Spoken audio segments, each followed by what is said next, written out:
मेंग Xiao का शरीर तुरंत अकड़ गया। फिर उसने बहुत सावधानी से मुझे वापस गले लगा लिया। मैंने बहुत डरावना सपना देखा। जियाओ जियाओ, मुझे छोड़कर मत जाना। चेन, डरो मत, चाहे मुझे सब कुछ दांव पर लगाना पड़े, मैं तुम्हारी रक्षा करूंगी। मैं तुम्हें कभी छोड़कर नहीं जाऊंगी। मेंग जियाओ प्यार से मेरी पीठ थपथपाकर मुझे शांत करने लगी।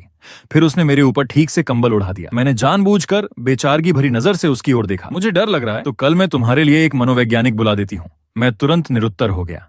क्या मुझे गले लगाकर सोना इतना मुश्किल है? सचमुच लकड़ी की तरह सीधी है। मेरा नाराज चेहरा देखकर भी मेंग जियाओ को समझ नहीं आया कि उसने क्या गलत कहा। वह बस सावधानी से बोली, तो क्या मैं तुम्हें कोई कहानी सुनाऊं? थोड़ी देर तुम्हारे साथ बैठूं?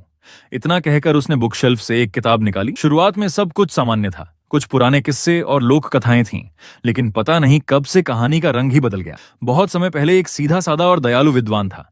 उसे दुनिया की चालाकियों का बिल्कुल ज्ञान नहीं था। उसने अपनी पत्नी की सलाह नहीं मानी और आखिरकार बाहर की एक लोमड़ी सी चालाक औरत के बहकावे में आकर अपने दोनों पैर गंवा बैठा।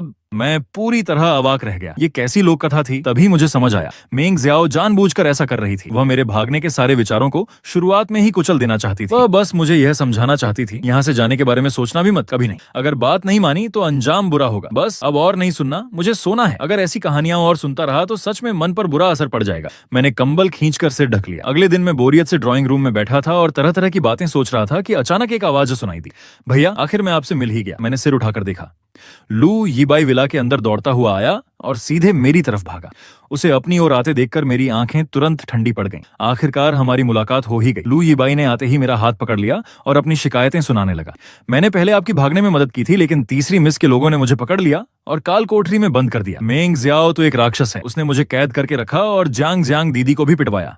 वह एक ठंडी और जहरीली औरत है। ऐसा कोई क्रूर काम नहीं जो वह न कर सके। मैं चुपचाप उसकी बातें सुनता रहा। अपनी आंखों के कोने से मैंने उसकी ओर देखा। लू यीबाई को लगा कि मैं मेंग जियाओ से नफरत कर रहा हूं, इसलिए वह और भी जोश में आ गया। भैया, आपको पता नहीं है, जांग जांग दीदी को इतना सताया गया है कि उनकी हालत पहचान में नहीं आती। मेंग जियाओ बहुत निर्दयी है। भैया, आपको किसी तरह जांग जांग दीदी को बचाना ही होगा। मैंने भौहें सिकोड़ ली, लेकिन मेरे चेहरे पर न चिंता थी न घबराहट। मैंने शांत स्वर में कहा, अभी तक मरी क्यों नहीं? लू यीबाई वहीं का वहीं जम गया। भैया, आप क्या कह रहे हैं? वो जांग जांग दीदी हैं। आप कैसे उन्हें काल कोठरी में बंद देखकर चुप रह सकते हैं? मैं सोचते हुए उसे घूरने लगा। सही कह रहे हो, उसे इतनी आसानी से नहीं छोड़ना चाहिए। उस घटिया औरत के लिए सिर्फ कैद काफी नहीं है। उसी समय कमरे के बाहर गुनियन ने मेंग जियाओ का हाथ कसकर पकड़ रखा था। तीसरी बहन, जल्दी देखो, लिन चेन की असली सच्चाई आखिर सामने आ गई। उनकी जगह से ड्राइंग रूम का पूरा दृश्य साफ दिखाई दे रहा था। यही है जिसने चुपके से लू यीबाई को काल कोठरी से निकलवाया और विला में लाया। मैं अभी जाकर लिन चेन का असली चेहरा सबके सामने लाऊंगी। मैंने पहले ही कहा था कि पिछले दिनों वह आपको धोखा दे रहा था। उसका हर व्यवहार एक नाटक था। वह